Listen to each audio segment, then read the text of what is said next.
Fish fry किए हुए oil में से फ़िश की स्मेल ख़त्म करने के लिए हम ऑयल को साफ़ करते हैं।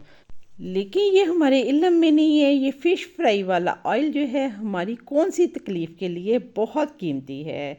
ये सब कुछ आज एक एक्सपर्ट की ज़ुबानी आप लोगों के साथ शेयर किया जाएगा। बिस्मिल्लाहिर्रहमानिर्रहीम। अस्सलाम वालेकुम फ्रेंड्स, मैं हूँ राजदा। आप लोग देख रहे हैं राजदा होम कुज़ीन।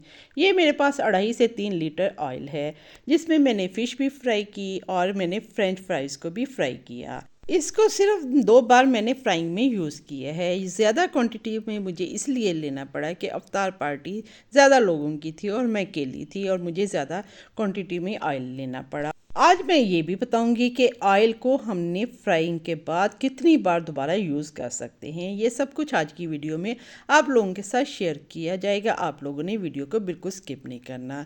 ये ऑयल जो है पहले मैंने स्ट्रेन कर लिया, बहुत बारीक छलनी है ताकि इसके अंदर जो कचरा वगैरह है वो निकाल लें।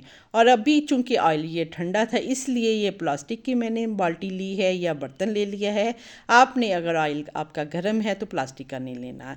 ये 2 दफ़ा मैंने करके इसको स्टेन कर लिया ताकि इसमें जो कचरा है वो निकल जाए। अब तकरीबन आधा कप से पौना कप में कॉर्नफ्लावर यानी कि अरारोट भी जिसको कहते हैं वो ले रही हूँ और इसको पानी में घोल लेंगे।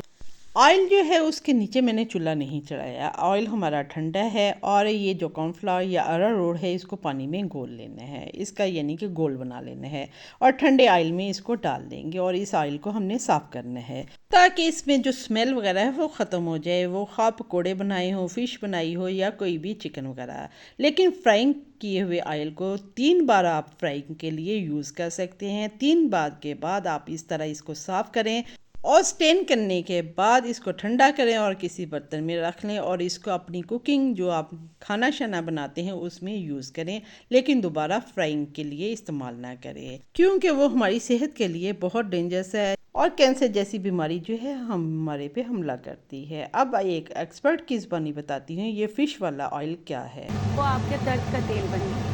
उसको उसमें गरम मसालों के साथ सबसे बेहतरीन होता है जब आप मछली तलते हैं तो वो आप दोबारा सुने इस्तेमाल नहीं करें मछली पे अगर मसाला लगाया हुआ है लाल वो भी मिर्च ये सब दर्दों के लिए बहुत अच्छा है। अच्छा, लाल मिर्च का तेल, काली मिर्च, लाल मिर्च, अदरक, लहसुन, धनिया, पुदीना, मतलब ये सब भी लगाए हाँ वही बिल्कुल दर्दों के लिए इससे अच्छा तेल कोई नहीं। और मछली वाला या इवन आपने प्राउन भी तले हैं तो अगर आपने कोई भी सी फूड आपने फ्राई किया है तो हम फ़ौरन उसको फेंक देते कि स्मेल आ रही है। लेकिन वो तेल आपके दर्द के लिए, जोड़ों के दर्द के लिए बहुत बेहतरीन है। आप जोड़ों के दर्द में लगाएं और निजात पाएं जोड़ों के अब दर्द आपको से। पता चल गया है कि ये फ़िश वाला जो ऑयल है हमारी सेहत के लिए कितना फ़ायदेमंद है। अगर हम इसको स्टोर करके कुछ हिस्सा रख लें, जिनको जोड़ों की दर्द है उन पे लगाएं तो इंशाल्लाह जोड़ों के दर्द ख़त्म हो जाएंगे।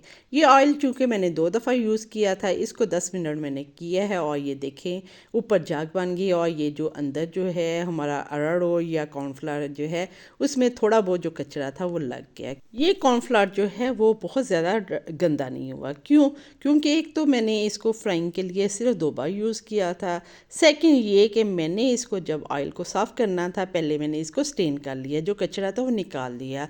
अगर वो कचरा अंदर ही रहता और उसी तरह मैं कॉर्नफ्लावर डालती तो ये कॉर्नफ्लावर बहुत कम था, फिर हमें ज़्यादा कॉर्नफ्लावर की ज़रूरत पड़नी थी। लेकिन मेरा एम यही होता है कि बजट में रहते हुए आपको कुछ सिखाया जाए। ये साफ़ करने से पहले मैंने प्लेट में डाला था जो काफ़ी हद तक जम चुका है। अब मैं इसको दूसरी प्लेट में डाल रही हूँ। ये देखें ये लिक्विड है और बह रहा है। ये उतना ख़तरनाक नहीं है जितना अगर हम फ्राइंग वाले ऑयल को बार बार फ्राइंग के लिए यूज़ करेंगे। अगर इस ऑयल को साफ़ करके हम कुकिंग के लिए इस्तेमाल करेंगे तो ये हमारी सेहत के लिए ज़्यादा ख़तरनाक नहीं है। आई होप ये सारी बातें आपकी समझ में आ गई होंगी। अगर ये मेरा तरीका पसंद आया तो मेरे चैनल को लाइक करें, शेयर करें और चैनल को सब्सक्राइब करें, बेल आइकन को प्रेस करें ताकि न्यू आने वाली वीडियो का नोटिफिकेशन आप तक फर्स्ट में पहुंचे। अपना अपने प्यारों का ख्याल रखें। अल्लाह हाफिज़।